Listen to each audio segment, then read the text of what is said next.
নমস্কার বন্ধুরা, ফুডি কিচেনে আপনাদের সবাইকে স্বাগত। আশা করি আপনারা সকলেই ভালো আছেন। আজকে আমি কাতলা মাছের একদম অন্য স্টাইলে একটা রেসিপি শেয়ার করব। কাতলা মাছের রেসিপিগুলোর মধ্যে কিন্তু এই রেসিপিটা হলো অন্যতম। এই রেসিপিটায় আমরা ব্যবহার করেছি একটা ইউনিক পেস্ট, যার ফলে এই টেস্টটা একটা কিন্তু আলাদাই মাত্রা এনে দেয়। কাতলা মাছের এই মজাদার রেসিপিটা বানাবেন কি করে সেটা দেখে নেওয়ার জন্য ভিডিওটার প্রথম থেকে শেষ পর্যন্ত স্কিপ না করে অবশ্যই দেখবেন। আর ভালো লাগলে লাইক আর কমেন্ট করে চ্যানেলটাকে সাবস্ক্রাইব করে দেবেন। তো চলুন বন্ধুরা, আগে দেখে নেওয়া যাক পেস্টটা কীভাবে বানাবেন। একটা বাটিতে নিয়ে নিন দুটো মিডিয়াম সাইজের পেঁয়াজ কুচি, ঝালের জন্য 4টে কাঁচা লঙ্কা, আদা নিয়ে নিন 15 গ্রাম, 10 থেকে 12 কোয়া রসুন নিয়ে নিন, 1 চা চামচ পরিমাণ গোটা গোলমরিচ নিয়ে নিন, 1 টেবিল স্পুন কালো সর্ষে আর 1 টেবিল স্পুন হলুদ সর্ষে, 1 টেবিল স্পুন গোটা জিরে, 1 টেবিল স্পুন গোটা ধনে, কালারের জন্য 1 চা চামচ হলুদ গুঁড়ো, সাথে দিয়ে দিন 2 থেকে 3 টেবিল স্পুন পরিমাণ কাঁচা সর্ষের তেল।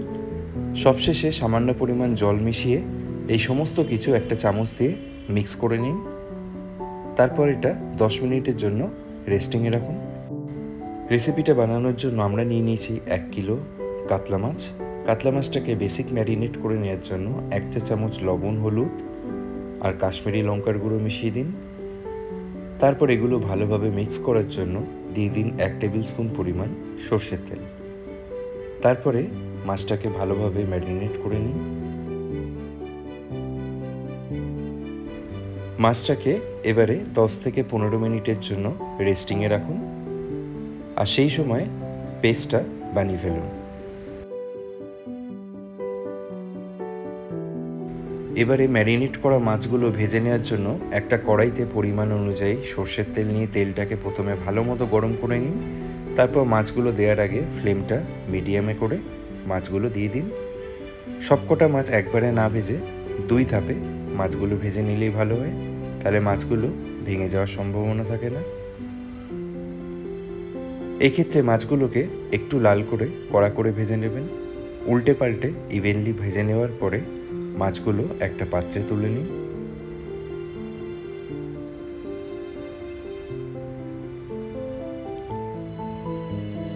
একই প্রসেসে বাকি মাছগুলো ভেজে নিন।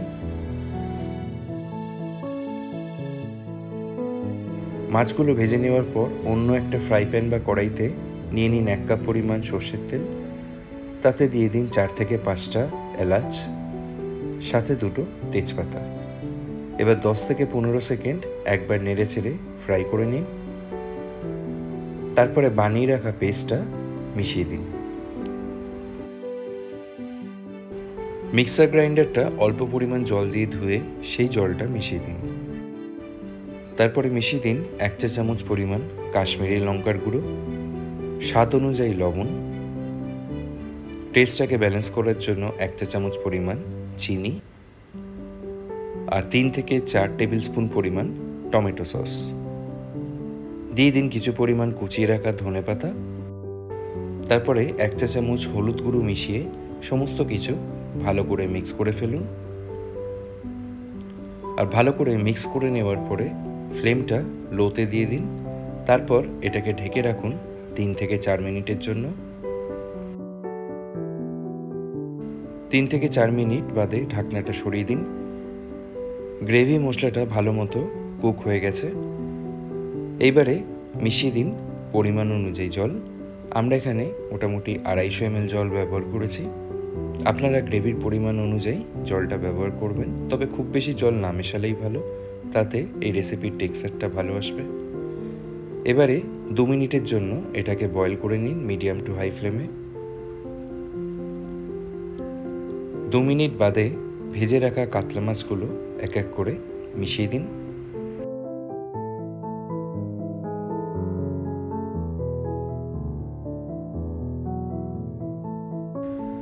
এবার একটা খুন্তি দিয়ে গ্রেভির সাথে মাছগুলো ভালো করে মাখিয়ে নিন। এবারে গার্নিশিংয়ের জন্য সবার শেষে কিছু পরিমাণ ধনেপাতা উপরে ছড়িয়ে দিন। তারপরে নেড়ে চেড়ে 1.5 থেকে 2 মিনিট মিডিয়াম ফ্লেমে কুক করে নিন।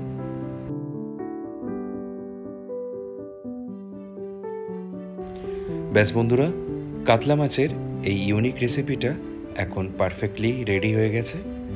দেখতেই পাচ্ছেন কালারটা, টেক্সচারটা খুবই সুন্দর এসছে। এবারে এটাকে সার্ভ করে ফেলুন।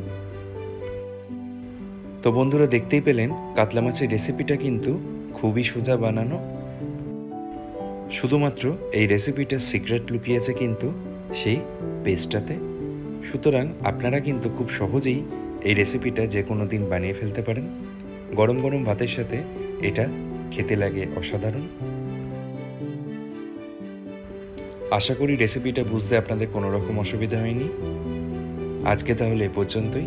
আবার আপনাদের সাথে দেখা হবে পরবর্তী ভিডিওতে নতুন আর একটা রেসিপির সাথে। ভালো থাকবেন, সুস্থ থাকবেন।